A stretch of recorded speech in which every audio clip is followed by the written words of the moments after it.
যে জান্নাতের পথে আমরা যাব না, যেই রাস্তাতে গেলে জান্নাত পাওয়া যাবে, যেই পথের পথিক হলে জান্নাতি হতে পারবো, সেই পথে যাব না। কেউ কি আছে?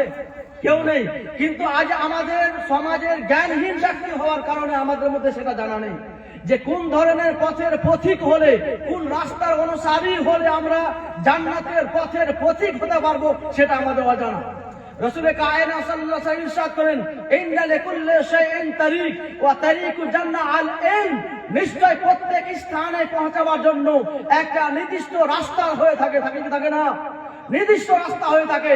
সেরকমই আমার উম্মতের মধ্যে কোনো ব্যক্তি যদি জান্নাতি হতে চায়, সেই ব্যক্তির মধ্যে জ্ঞানহীন হয়ে, জ্ঞান না জেনে, জ্ঞান যদি না থাকে, সেই ব্যক্তি জান্নাতি হতে পারবে না। নিশ্চয় আমার উম্মতের মধ্যে কোনো ব্যক্তি যদি জান্নাতি হতে চায়, জান্নাতের পথে থাকতে চায়, সেটা হলো রাস্তা কি? জ্ঞান। বলেন সুবহানাল্লাহ। এই মাহফিলে এসে জ্ঞান পাবো কি পাবো না? তাহলে আশাটা ভুল না খারাপ? ভালো। আসেন, ওরা ভুল করছে, ঠিক করছে? ভুল করছে। জান্নাতের পথই কোথায় হবে? যেখানে জ্ঞান সম্পূর্ণ ব্যক্তিদের জ্ঞানের কথা আলোচনা হবে, সেখানে পৌঁছাটা, যাওয়াটাও একটা জান্নাতে যাওয়ার মাধ্যমের মধ্যে আসার মতো একটা রাস্তা পাবো কি পাবো না? এখানে এসে দুর্ভাগ্যটা মেহেরাপুর লোকের। রাসূল কায়নাত সাল্লাল্লাহু আলাইহি ওয়াসাল্লামকে আল্লাহ তাআলা কিয়ামতের দিন যেখানে স্থান দেবেন, উনার থেকে বেশি সম্মানী স্থান কেউ পাবেন কি?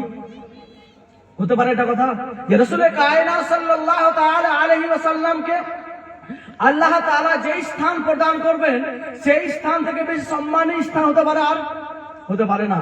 আবচলে চলে আসেন এবার যেখানে রাসূল কায়নাত সাল্লাল্লাহু তাআলা আলাইহি ওয়াসাল্লামকে কিয়ামতের দিন এই স্থান প্রদান করবেন, উনার নিকটে কেউ স্থান আমি নেব না, এরকম কেউ কি আছে?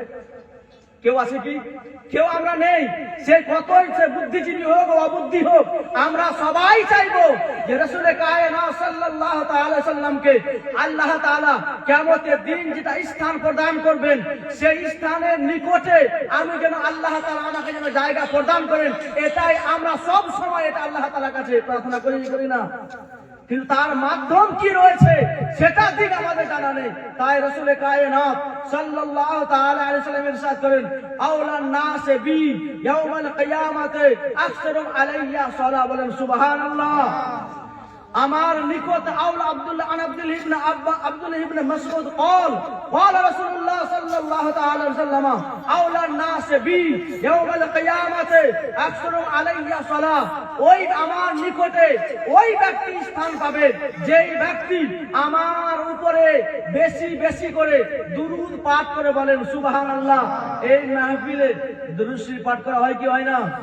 এই মাহফিলে আসলেই তার এমন একটা মাধ্যম, যে যার মাধ্যম দিয়ে আমরা রাসূল সাল্লাল্লাহু তাআলা আলাইহি ওয়াসাল্লামের নিকটে আমরা স্থান পাবার একটা মাধ্যম, সেটা হলো দুরূদ শরীফ পাঠ করা। এখানে দুরূদ শরীফ পাঠ করা হয় কি হয় না? ওতে জান্নাতে যাওয়ার একটা যেটা মাধ্যম, সেটা এখানে পাবো কি পাবো না? রাসূল কায়নাতের নিকটে যেটা মাধ্যম, কাছে পাওয়ার যেটা মাধ্যম, সেটা এখানে পাবো কি পাবো না?